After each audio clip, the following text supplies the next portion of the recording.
Good morning, everybody. I can see we have one of our mentor here with us today, Hussein Mahadi, moderator for today's session on Metaverse. And we're also having two mentors that will be joining us today as we wait for other mentees to join the call, and also our second mentor. Good morning, Miss Buki Ogunsaki. Good morning, everyone in the call. Good morning. I hope we all had a restful sleep and feeling rejuvenated and energetic this morning to carry out our daily activities. So today's topic is the metaverse, and we'll also be just like the usual drill, taking presentations and talks from our mentors and also from our mentees' presentation. We'll also listen to our mentees' presentation. Then we get to ask ourselves questions, ask the mentees and the mentors questions, and further engage and make the session very interactive. So quickly, I'll be making few announcements and telling us what the program is all about for anyone joining us for the first time, and also reading the mentor's profile before our mentors talk. So quickly, I'll be sharing my screen right away.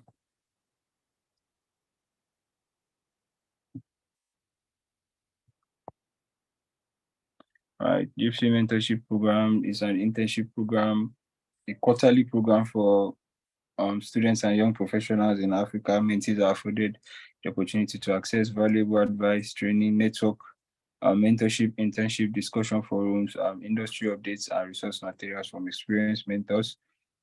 The program seeks to encourage continuous training, development, and evolution in Africa and around the world. Some of the objectives of the programs is to provide easy access to professional guidance, training, and resource materials for students and young professionals in Africa and around the world, to facilitate dialogue and network among experienced and less experienced practitioners and stakeholders, to transform mentees into mentors and leaders for the next generation, and to facilitate further mentorship, internship, and scholarship placements for the mentees. Secondly, the announcements we'll be making is the registration for JIIPCC program. Other areas of the program are intellectual property, artificial intelligence and technology, the energy industry, oil and gas, fintech industry, the health tech and law, patent drafting, and of course, second quarter of blockchain, NFTs, and metaverse. So you can share the link with your colleagues, your friends that are interested in any area of the course. Thank you as you do so. And finally, we all get to have a 30-minute one-on-one session with our favorite mentor. If you are interested, you can send me a DM, send me Juliana a DM, or just register through the link bit.ly/gypsypm. That would be the announcements for today. Quickly, we'll be jumping into our mentor's profile. Our first mentor for today is David Asamoye. David Asamoye is an engineer with Archain Publishing. He is a software engineer with a strong interest in blockchain and virtual reality space. He's passionate about startup and open resource projects. David Asamoye has experience in building production ready user interface, RESTful APIs, and several blockchain technologies. He is a language/framework agnostic software engineer with a core interest in blockchain, open source, and metaverse. Thank you very much for joining us today, Mr. David Asamoye. Our second mentor is our profound mentor. I believe we all know her, all the mentees on this program. Ms. Buki Ogunsaki is the principal and head Stoshi, in bracket thinker, at BPO Solicitors. She is an emerging tech lawyer, primarily working with clients in emerging technology areas such as NFTs, metaverse, crypto, blockchain, AI, as well as cybersecurity and data privacy. Buki is highly sought after by her clients due to her 17 years plus additional experience in strategy and project management. Buki is also currently a consultant with Interstellar Inc. and the Lagos Business School, and volunteers as Director of Strategy at E4E. She is a smart contract research fellow and a Cleros Decentralized Justice Fellow. She is also a certified NFT expert from the Blockchain Council, a certified international privacy professional, a member of the Nigerian Bar Association and International Association of Privacy Professionals. Thank you very much for joining us today, Ms. Buki, and for always joining us whenever we call on you. Thank you very much. So quickly, we'll be jumping into our mentees presentation. I don't know if Ms. Buki is in a better position to start the presentation for today, or maybe we should move to our mentees presentation first. Ms. Buki, please.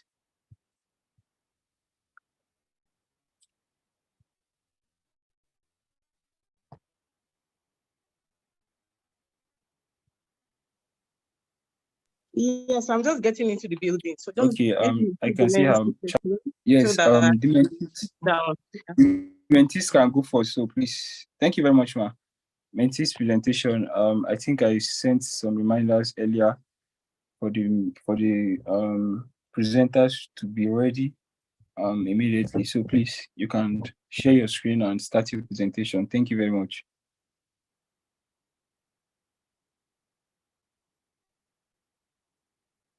Who is the presenter for the week?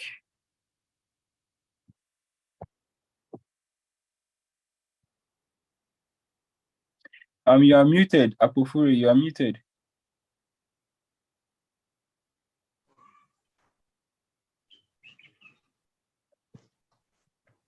Hello. Yes, we can hear you now. Yeah, good morning.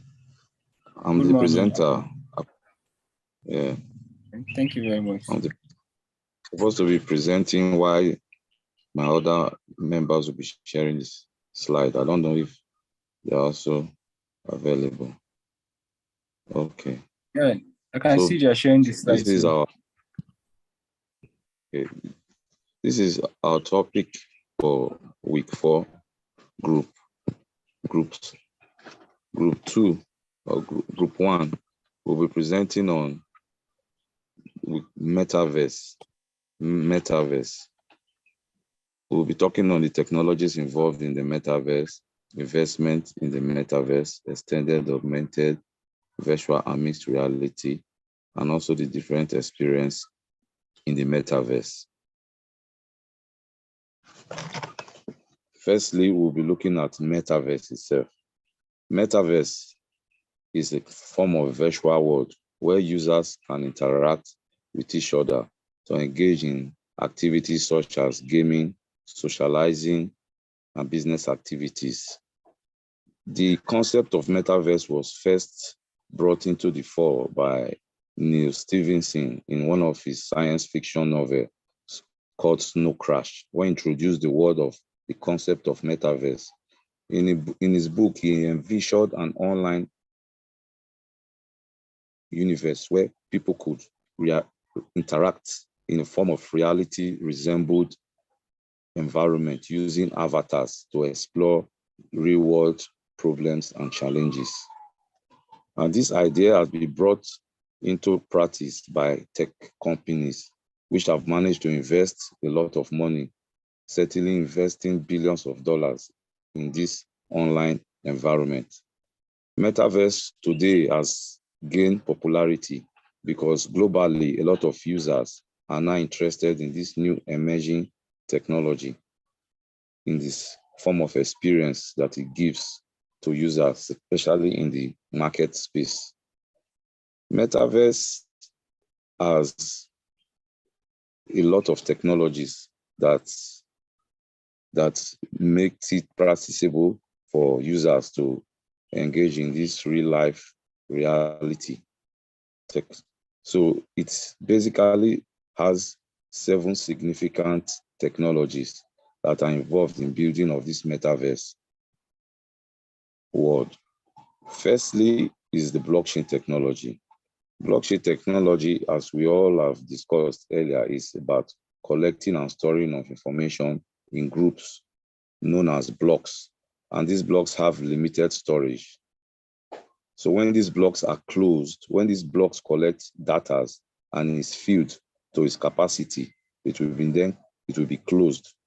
And upon being closed, it will be linked to previous data, which forms a kind of chain that is called or referred to as blockchain.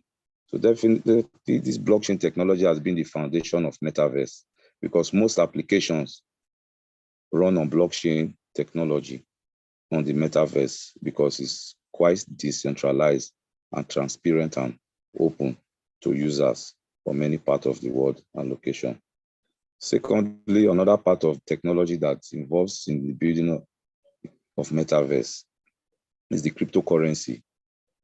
Cryptocurrency is the platform, is a tokenized currency, a digital form of currency, which users of the Metaverse can use to exchange for services or properties or transactions. So you cannot do anything in the Metaverse in terms of exchange without digital money.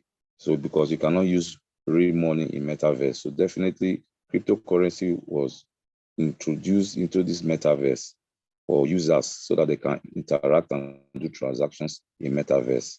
As example is like if you want to acquire a land in Decentraland, that is a platform on Metaverse where you can acquire land, buy properties. You need cryptocurrency in the form of Mana and also Sandbox.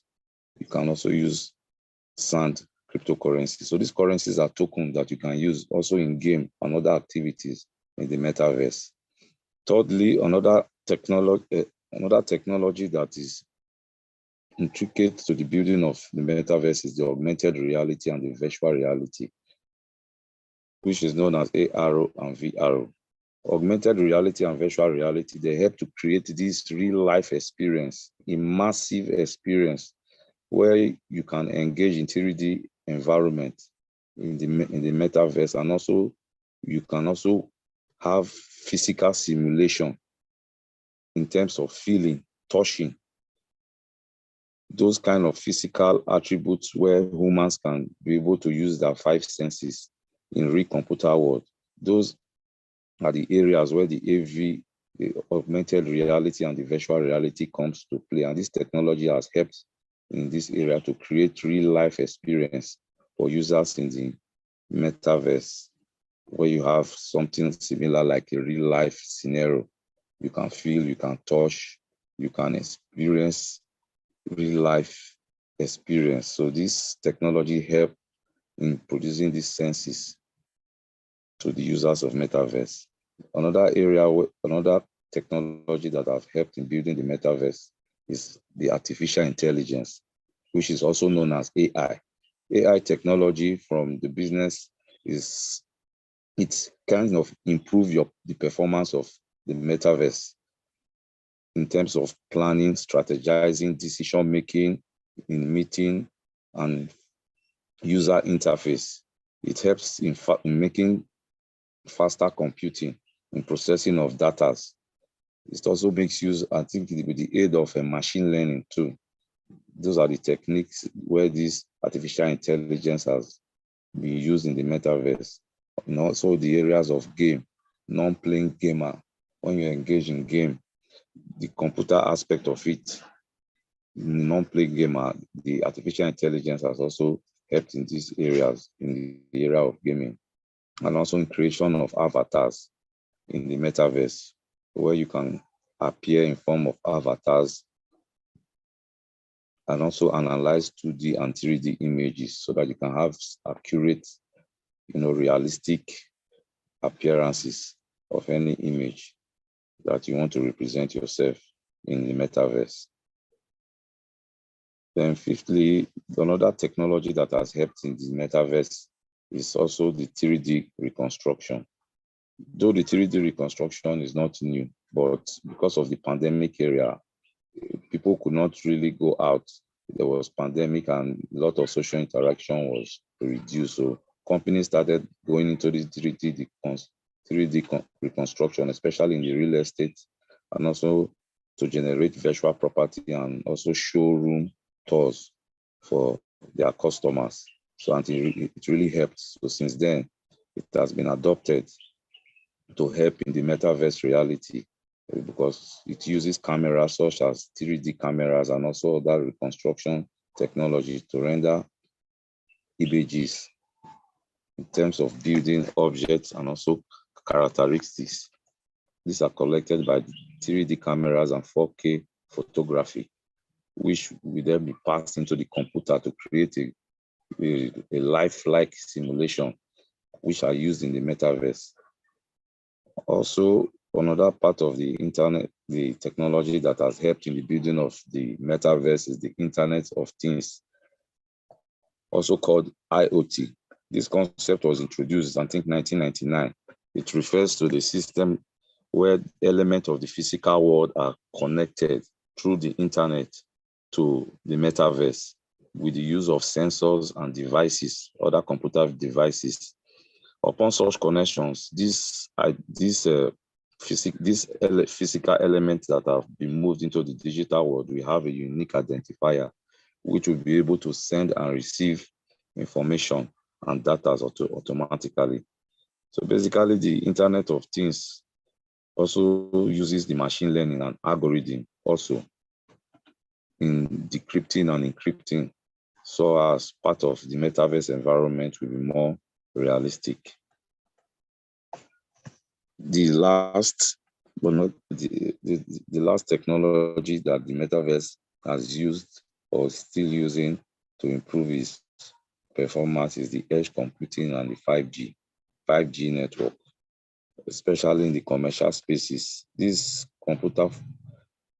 computing facilities help to make data transfer faster without any delays and help smooth experience in the metaverse for users, because the 5G network has helped the metaverse in terms of processing of much information in a shorter period, unlike the 3G or the 4G, when you have a slow rendering and data transfer system.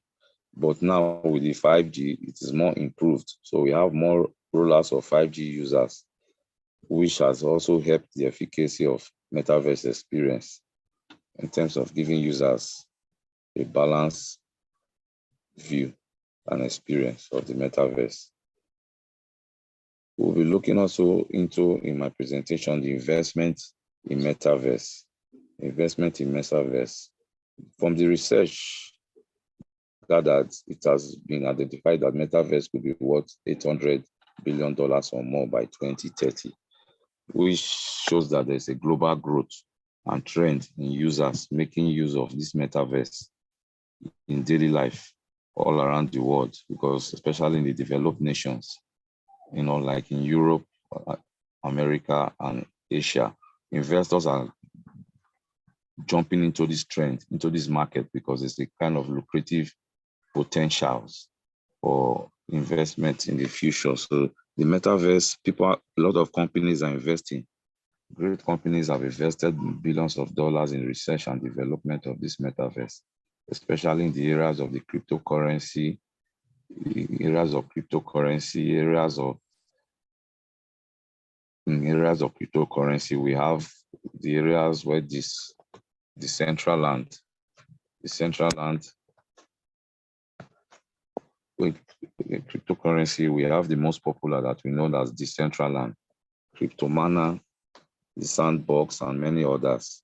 These native currencies have gained popularity in the metaverse because a lot of users that want to do transactions to buy land or real estate use these cryptocurrencies. So these cryptocurrencies, without it, you cannot do any transaction on the metaverse. So a lot of companies have invested in building and tokenizing these cryptocurrencies, which has gained popularity and it has gained popularity.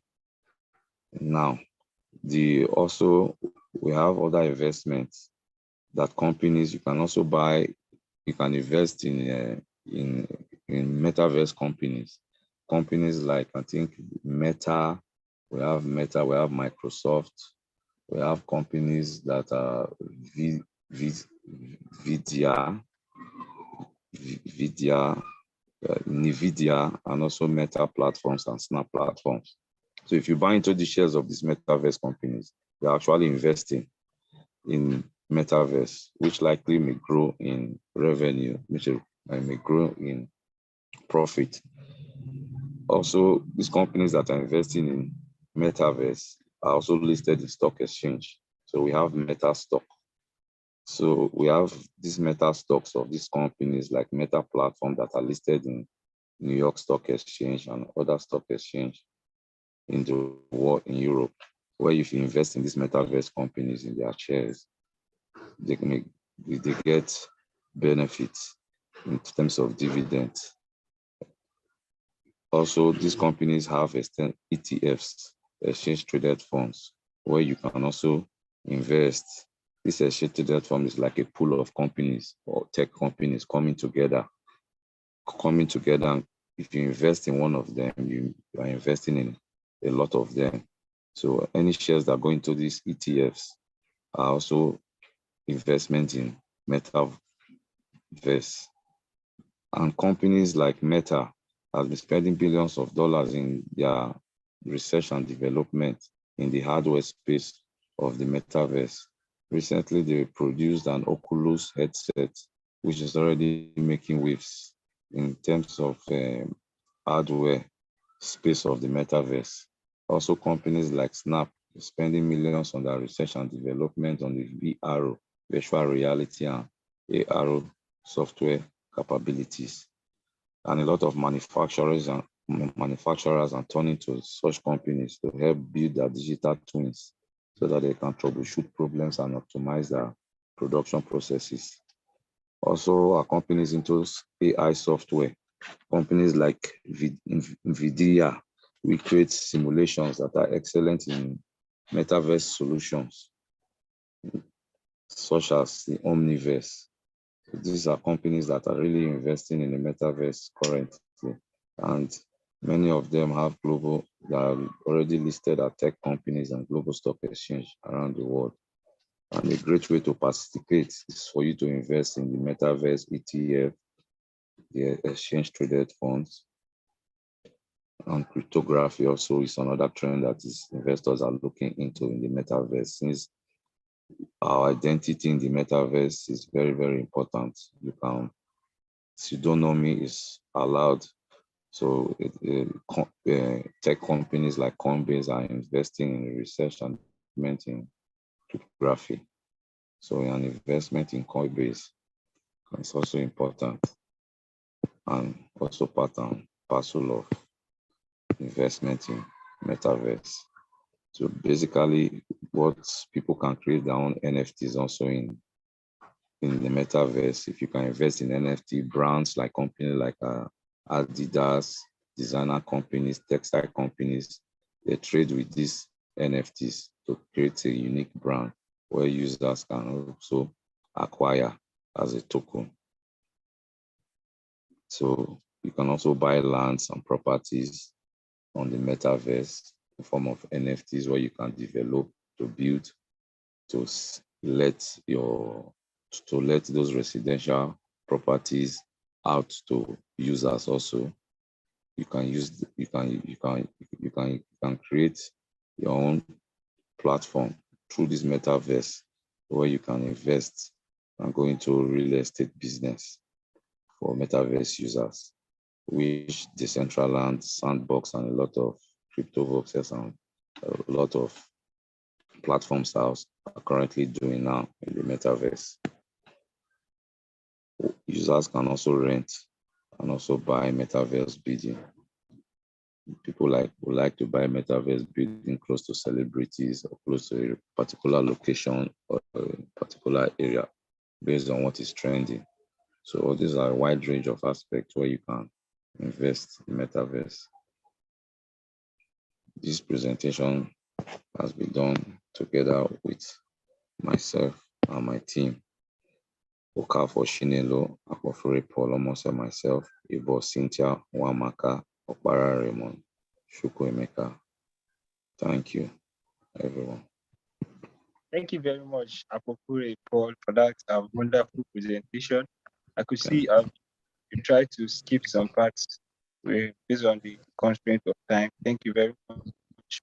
You actually touched the very important part, and for those of us that are learning about metaverse for the first time, I believe we have lots of knowledge about it right now. So thank you very much once again to all the teammates members that also contributed to getting that presentation done. I'll be calling on our mentor on the call. We are still waiting on next step, second mentor for today to make comments on the presentation and also give us more insight on the topic. Ms. Spooky, please.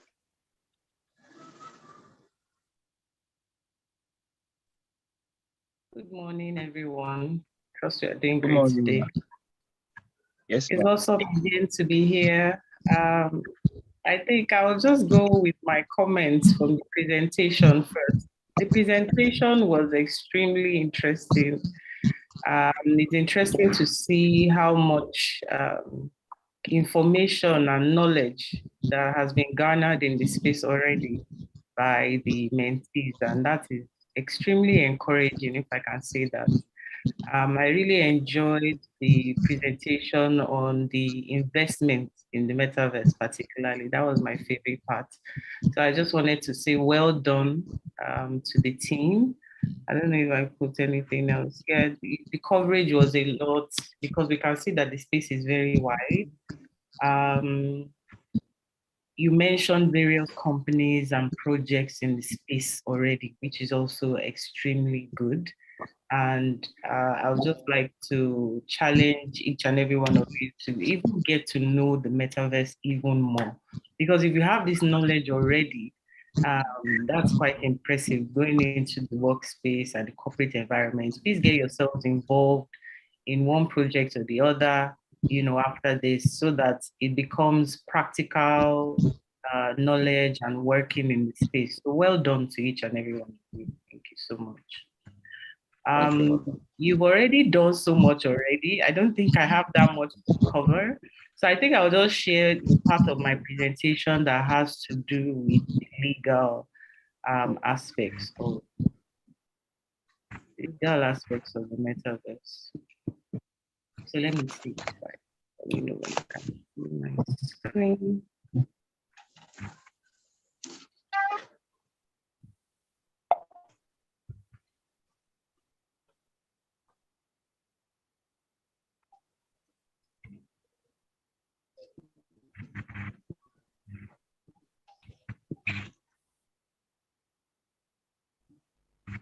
You see my screen? Yes, you can see your screen. Okay. All right, awesome. So you've already taken a lot of all these parts, and I've mentioned a lot of this already. I think I'll just start with the 7 layers of the metaverse. So we have John Radoff, who has created these 7 layers of the metaverse, which is a layering technique that most people in the metaverse or with metaverse projects are actually using right now. And the 7 layers include experience layer, which includes gaming, esports, which is a lot of sporting, theater, shopping, retail experiences, and the like. And we have the discovery layer, which has to do with social, like, we're used to like the Facebooks, the Instagrams.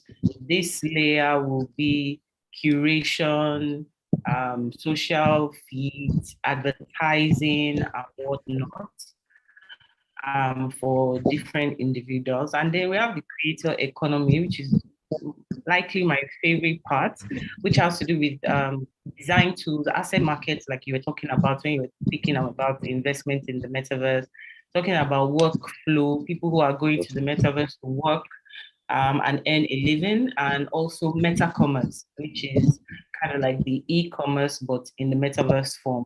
So there's going to be a lot of business and commerce going on this layer. Then we have spatial computing, which is where the engines are. you know, 3D engines, XR, VR, AR, geospatial mapping, and all of that. When we go into spaces, we know that we can actually experience the metaverse with spatial in 2D or 3D, mostly 3D, but there's some 2D elements for those who don't have 3D facilities like virtual headsets and things like that. Then we have the fifth layer, which is decentralization that has to do with blockchain, cryptocurrencies. You also mentioned that part as well, edge computing, the AI agents, and all of that. And then obviously human interface, which is the smart glasses, wearables that people are creating, haptics, which is the full gear. There are some people that have full gear that go into the metaverse so that if, you know, somebody punches them, they can actually feel, you know, all of that action, and then gestures, voices, all of this in human interface part is part of the sixth layer. And then infrastructure is the seventh layer, which has to do with how we're going to connect to the metaverse. So that's Wi-Fi, 5G, 6G coming, cloud, and all of, you know, this other infrastructure that allows us to be able to connect, you know, to the internet. So that's just talking about the seven layers of the metaverse. So you also covered a lot of the elements of the metaverse already. We're going to have digital currency because people are going to be buying items. So that's digital commerce, marketplaces. There's going to be online shopping. The virtual currencies will be spent. People are going to obtain items through NFTs. We already know that people have workplaces in the metaverse. People go to work in the metaverse on a daily basis. We talk about the infrastructure of 5G internet and 6G. We're hearing about Starlink, you know, we're hearing about all these connections that are bringing faster internet to people. So those are part of the infrastructure. Then obviously, because of time, I don't want to go into the rest because you've mentioned them already. So I want to major on the metaverse legal issues that we have. We've talked about so many elements. I wanted us to see the amount of elements that we have, and we want to see the different layers that we have, 7 different layers of different things happening all at once in the metaverse. They're bound to be legal issues. So the first one I want to touch on, just like we talked about with NFTs, is trademarks and copyrights. Um, NFTs are civil law principles in the metaverse. Right now, we really do not have any legislation regulation or laws guiding the metaverse, which is quite unfortunate. But right now, we're just using traditional laws. And then the gray areas, I think, is mostly corporate organizations that are coming in to create councils, institutes, governing bodies, and things like that, while the government try to catch up with the metaverse. So, firstly, is the protection of brands and virtual goods. We know that there's several brands that are currently in the metaverse now. So, organizations are filing trademarks for their products. So, McDonald's, Nike has shoes in the metaverse, Hermes has bags, and even they even had a court case of someone who was Rothschild who was copying their making versions of their Hermes bags as NFTs, and I know that the verdict in that particular circumstance was that they were infringing on the Hermes brand. We have Gucci, different fashion brands actually. So I'm just mentioning a few here and there. Samsung, I know you can even go to their metaverse store and try to buy regular goods in their metaverse store. We have MTN, which is at least a Nigerian brand that we know is there. We have Meta. There's so many others. You've mentioned many as well.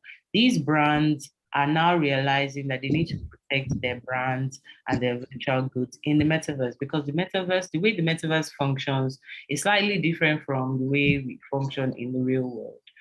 But because the metaverse is like a digital twin of the real world, corporates have realized that they need to get into that space and begin to protect their brands by filing different trademarks for their brands. So the issue is, what are the classes of goods? Do the classes of goods completely cover goods in the metaverse? Not necessarily, but many people are beginning to file for classes that have to do with like digital media, digital services, digital brands, anything that has to do with electronic this or software. That those are the classes of goods that we're finding are more popular with registrations now.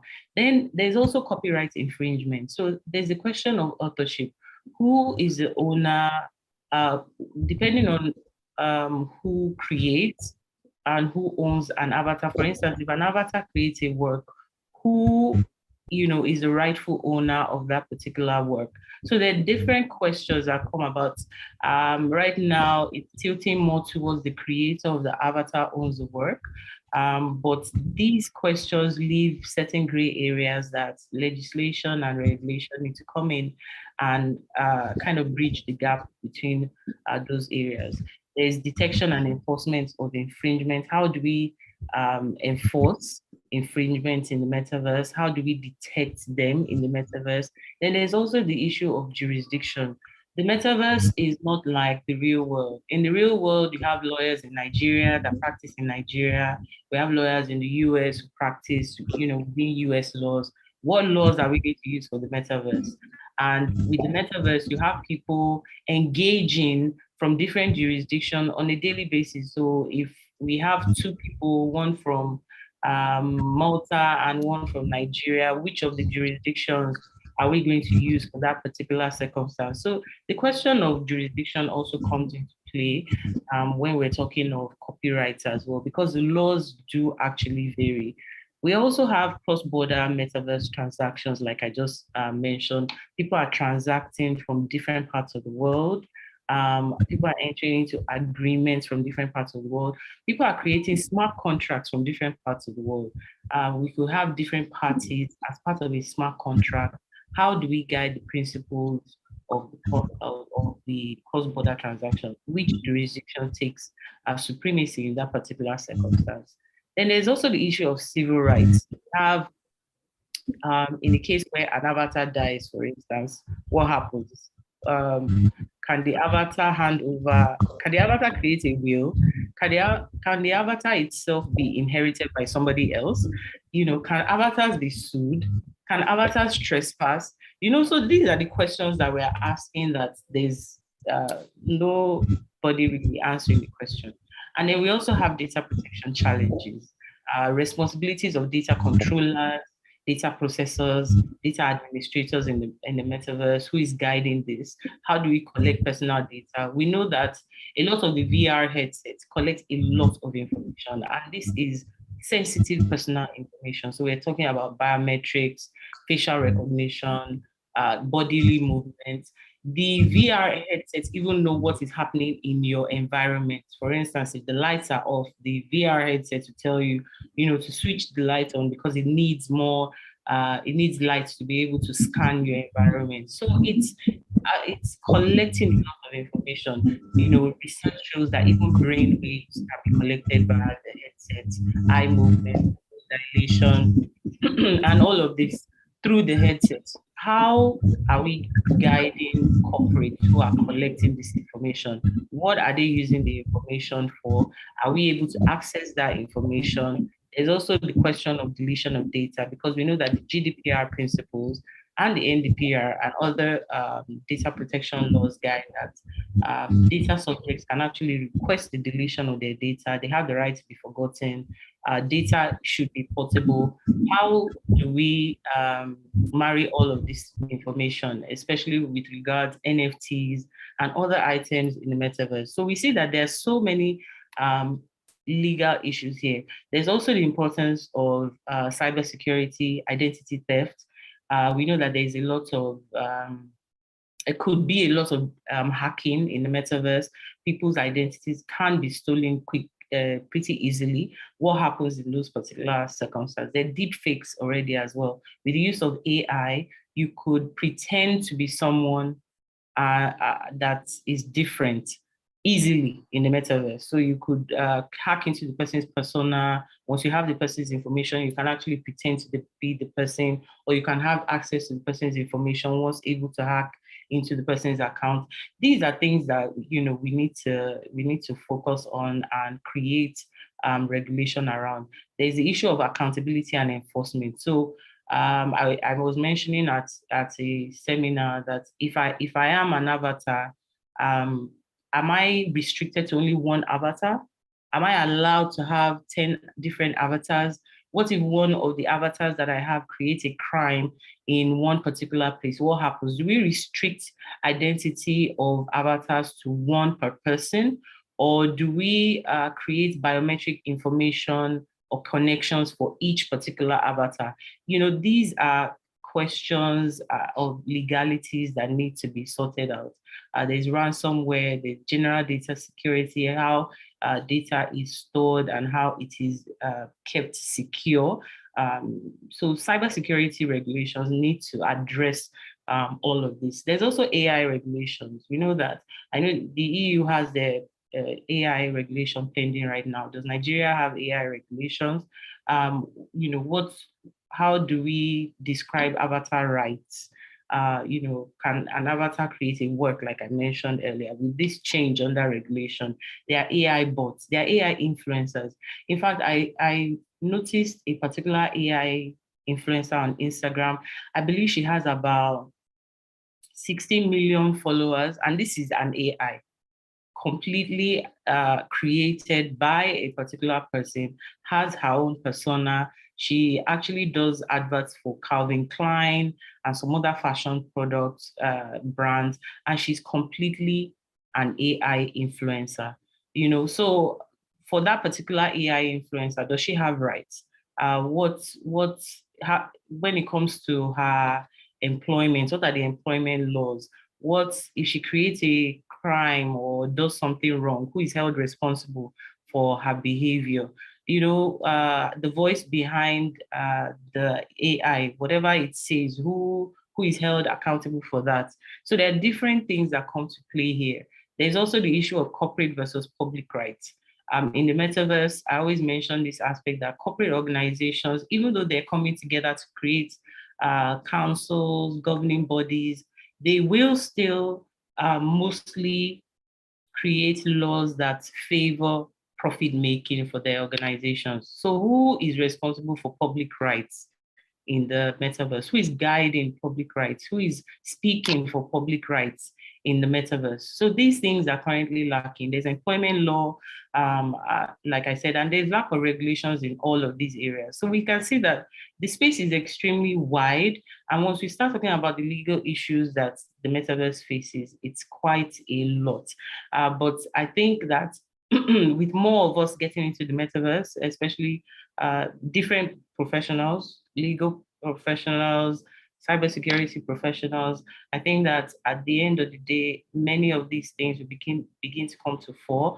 And we need to educate people as well about the metaverse, as well about these issues, so that they begin to realize how important it is for each and every one of us to be involved in the space, so that we can begin to make headway, with some of these regulations.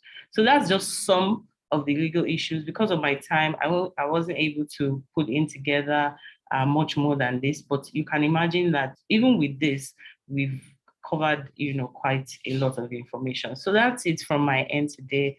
If you have any questions, we can just take them as we go along and through the session. Thank you so much.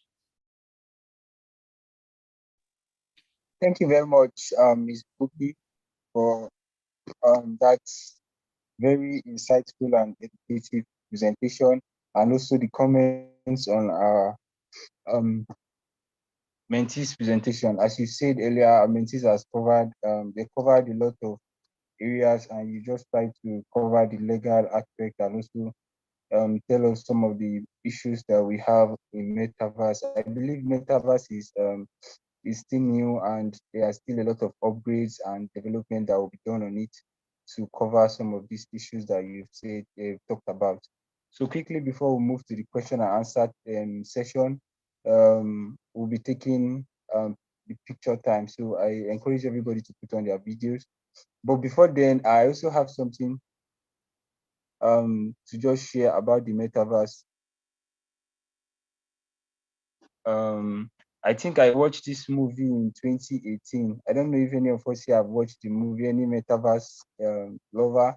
The name of the movie is Ready Player One. I don't know if anybody has watched that movie before. That movie has like everything you guys we are saying on this call about metaverse. The movie actually had it. It's actually like a competition, and you have to wear all these AR, VR, um, helmets and go on inside the metaverse. It's called an Oasis. That's what it's called on the movie. So it's actually created by one of the actors in the movie, and you go in and play the competition, and the winner gets the prize, a reward. So they also have avatars, and when Ms. Buki was saying if your avatar dies, what will happen? You buy avatar there, you have different avatars, you buy clothes, you buy avatar. If your avatar die, you have different avatars, you even have cars. And when I was watching the movie, I was just thinking this is movie. Then when metaverse now came to reality, I was like, these people, so everything you see in their movie, they actually try to bring it to reality. But I see metaverse going forward to like everything I saw in that movie, because that movie, if I just want everybody to go and watch the movie, so I don't talk much about the movie. It's actually very insightful. The name of the movie is Ready Player One. So just try and watch it. Thank you very much for putting on your videos. I'm taking the screenshot now. Please kindly smile for the camera. Yeah, thank you very much. Okay, I'm taking few pictures. Thank you very much. So I'll be taking the question. I think we only have one question that was sent by our mentees to our mentor. Also anybody that has question, you can also ask live by raising your hand, and I'll call on you to ask the question accordingly. So what's the question is for Ms. Buki. What is security framework of metaverse like? When issues like personal data collection and privacy infringement, among others, occur from time to time. I think she has say talked about that in her presentation, but please kindly share more light on that. Yeah, so for security frameworks, like I mentioned, right now, ideally, it should be on a federal or government level for countries to come in and design their frameworks for the metaverse. But currently, that is lacking. So what we have right now is that corporate organizations actually create their own structures. So they create their own cybersecurity frameworks. They create their own data privacy frameworks. All of this is done on a project by project basis, which is kind of what we do. So when we have companies who have metaverse projects, we design such frameworks, or we work with organizations like cybersecurity professionals who can design such frameworks per project. So that's how it's currently being done, which is not necessarily ideal. I mean, yes, each organization should have their frameworks, but aside from their frameworks, we should have enforcement, we should have tracking of what organizations are doing, we should have regulations that ensure that these organizations are doing it in the right way, especially when it comes to public interest. So for now, it's on a project by project basis, and that's what we have to go on until we have more concrete regulations that come in to guide us better on how to go about it. I mean, we're still grappling with cybersecurity regulations. We're still trying to create cryptocurrency regulations. So the metaverse, before we get there, it will take a while, but I think definitely at a point we will get to that stage. Okay. Thank you very much, ma. And one of the questions me I was even trying to ask is that instead of getting to know about metaverse and all the regulations are not yet in place, is it like we are like taking a leap to the future, instead of we are not supposed to be there yet, but we are just trying to get the benefits of it, and why the whole framework is not yet in place? What do you think about that I with regards think to Nigeria that mainly or Africa? technology will always be way ahead of regulation because there are innovators in the space. People are innovating. Technology is getting more advanced. So technology will always have that gap that it gives regulations. But I think it's a challenge for regulators to understand that because technology is always way advanced, they need to keep the innovators very close. You need to always collaborate with them, have sessions with them, and they need to understand as well because the regulators don't necessarily understand the space. It's difficult to regulate a space that you don't understand. So I think it's essential for them to create a lot of education and awareness for those in that regulatory circle, collaboration between regulators and technology innovators, very, very important. And then regulators also need to have very robust research arms because what research does is research advances, research does a lot of advancements in finding out what is coming, what will be there, in 10 years time, what's going to be there in 15 years time. If we have regulators who have very robust research arms, we'll find that that gap will definitely begin to close. So those are some of the things that they need to consider going ahead because we haven't even touched quantum computing because quantum computing is already coming. We have not gotten to that stage yet, but it's already coming. So it's not even going to stop. It's just going to continue even getting more advanced. So I think our regulators need to step up to the game at this point. Thank you very much for that. So I don't know if anyone else have a question before we come to the end of the session for today. Somebody asked about machine learning. Machine learning is just the process of teaching machines different things. It could be anything, really. It's a process of feeding machines information or data, and the process of the machines beginning to learn different things. So we use, although ChatGPT is more software than hardware, so we have software and then we have hardware. So ChatGPT is more software angle. So what we know that happened with ChatGPT was that it was fed loads and loads of data. So loads and loads of data, they create algorithms and they have different API interfaces for the machine to begin to learn. So when you ask ChatGPT a question, it answers the question like you're speaking to a person because it has learned and studied the data that it was given. So it's because you don't tell ChatGPT how to answer the question. It has already learned that data. It has studied the data because of the algorithms that it was used to create it.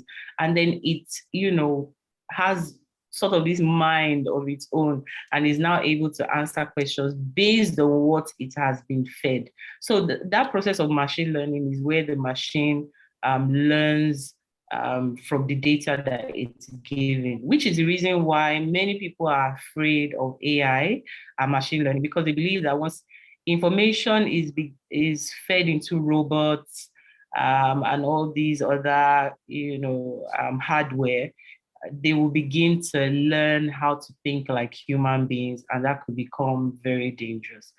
So, I mean, is dicey. The argument is here or there. If we start the argument, they won't finish it. But that's basically what machine learning is. And again, remember that it's two-sided. We have the software angle and we have the hardware angle. So if we go to like organizations that create, like Boston Dynamics that creates robots, we find that they feed those robots information. So they teach them through data. And so they begin to learn, like, I'm sure some of us have seen some of these robots that can dance, robots that can talk, robots that can answer when you talk to them. So that's all machine learning, basically. And then the second question says, please explain cloud computing. How has it helped the improvement of the metaverse? Well, cloud computing is mostly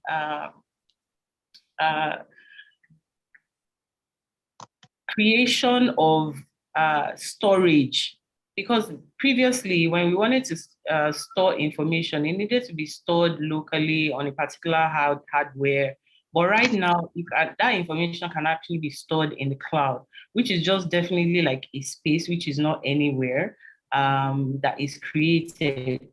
Although at the end of the day, the hardware itself is actually stored somewhere. I know that Microsoft and some of these, and Google and some of these other organizations have hardware stations underwater and in different parts of the world where they store information. But that information is accessible to anybody, anywhere. So you can actually store that information in the cloud, and then you can actually create not just storing the information in the cloud, but you can actually work on that information in the cloud where it is, which wasn't possible previously. Previously, you needed to be on a certain hardware device to work on a particular document, for instance. And that's how, for instance, we have, most of us that have our laptops now, you see that you have like a cloud drive where you can go into that drive and obtain your documents. And you can actually work on the documents in the cloud, save it in the cloud, and another person will have access to that document immediately in another part of the world. That was not possible previously. So it kind of makes the world a unified space where anybody, I can be here and somebody could be in Germany, and we could be working on the same document at the same time. We could see what each person is doing with like all these Google Docs. And, the interface between us is as if we're in the same space, whereas we're not in the same space at all. So they're different.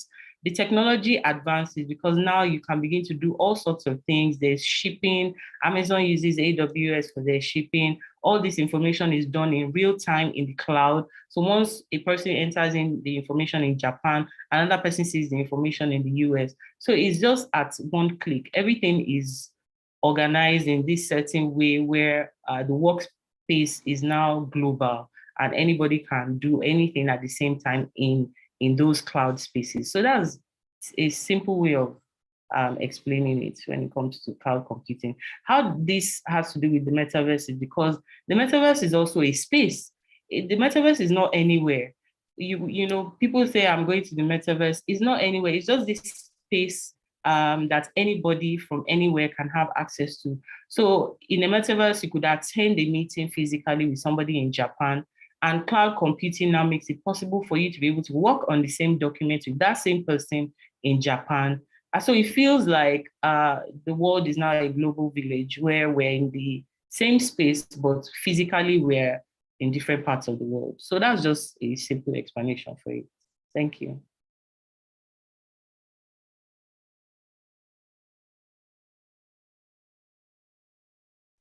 Thank you very much, man. I think you've answered all the questions on the chat box. I think by with this, we've come to the end of today's session. Thank you, everybody that were able to make it here today. All our mentees, we are very happy to be with you from week 1 to week 4. I think we just finished week 4 in good health and good condition, and regardless of the Delta sector in Nigeria and the scarcity of Naira. I believe most of us will be working from home like me now. I don't have Naira again, so I just try and stay home and work from home. So thank you very much, Ms. Buki Ogunsaki, always joining us on our call and always sharing your knowledge on the NFT, metaverse, and blockchain industry. We really appreciate from JIIPCC, and all the mentees also sent their deep appreciation. Thank you very much, everybody, and have a lovely Friday. Bye-bye. Bye-bye.